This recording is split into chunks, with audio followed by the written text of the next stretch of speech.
Hey, and welcome to Try New Food. Today we'll be making one of my favorites, Malabar chicken biryani. To make this, you have to follow 3 steps.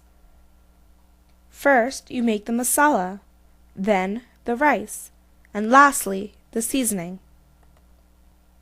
To make the masala, you need 4 large onions, approximately 2 tablespoons of both ginger and garlic, and a few green chilies. We're not using red chili powder, so use the green chilies according to your taste. 2 large tomatoes, diced. 2 handfuls of mint leaves and cilantro, chopped. 2 teaspoons of garam masala. Salt to taste. 2 tablespoons of oil. About 3/4 of a cup of lemon juice. 3/4 of a teaspoon of turmeric, 1 cup of plain yogurt, and if you want, 1 teaspoon of coriander powder. Instead of chopping all these ingredients, you can just throw them into a food processor and give them 2 or 3 pulses.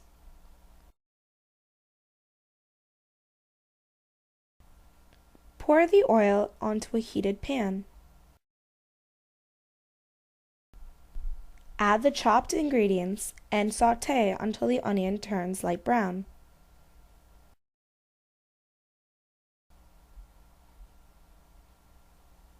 Add salt. This makes the onion turn brown quicker. When the onion turns brown, add the tomatoes. Mix well. When the tomato becomes a bit softer, add the coriander powder and the turmeric powder.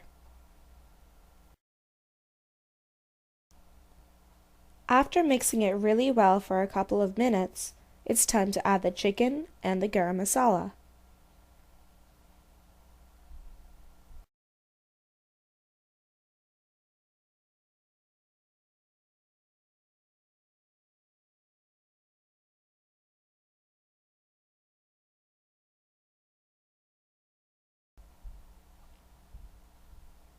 Add the mint and coriander,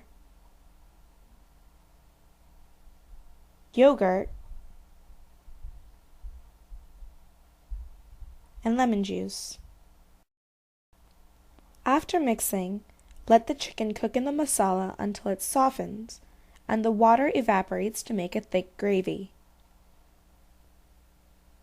This is what it looks like after 5 minutes. The water from the chicken and tomato will have seeped out. But in about 30 to 40 minutes, you'll get a thicker masala. If you marinate the chicken with the masala powders and shallow fry it before adding it to the onion mixture, you won't see as much water. As you can see, the water has evaporated and made a thick masala. Now it's time for the second step, the rice. For this, you'll need 3 cups of basmati rice, 1 teaspoon of garam masala, approximately 5 cups of boiling water, salt to taste, and a few tablespoons of ghee or oil. Pour the ghee or oil in a pan. Add the rice. Stir gently so that you don't break the rice. You don't want to fry the rice, so keep it on a low flame. After 2 or 3 minutes, add the boiling water. Add the garam masala. Don't add whole spices, because you might bite into one, and that's not a fun experience, especially for kids. Add the salt. Cover with a lid and let it boil on a medium flame.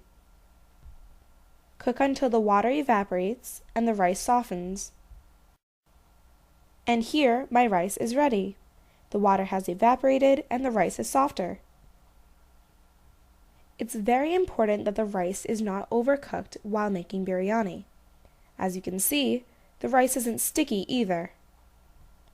And now to make the seasoning, you'll need 1 large onion thinly sliced, a couple of unsalted cashews, a couple raisins, black or golden, 1 teaspoon of pineapple essence diluted with 1 tablespoon of water, and a few drops of red food coloring. If you got saffron, use that. Add some oil on a pan and fry the onions until they turn brown.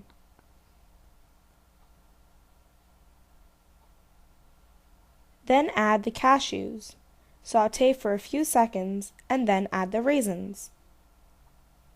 Don't add the raisins first because they might burn. Sauté for a little longer and your seasoning's done. Now we need to bake the biryani. For this, we'll need an oven-proof pan. Layer the bottom of the pan with the chicken masala. Then add a layer of rice on top.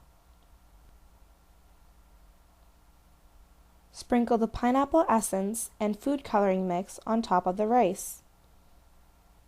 Repeat this pattern until you run out of rice and masala.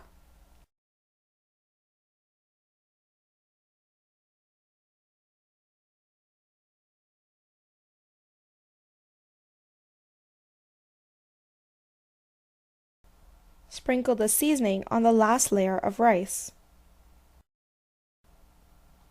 Cover with aluminum foil and bake at 350 degrees for 30 minutes, or until steam comes out from the rice when you take the aluminum foil off.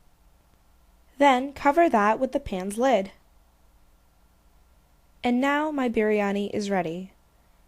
This is how the steam comes out. And finally, your delicious Malabar chicken biryani is ready. You can serve this with raita and pickle. Thank you for watching. Enjoy and please post your comments.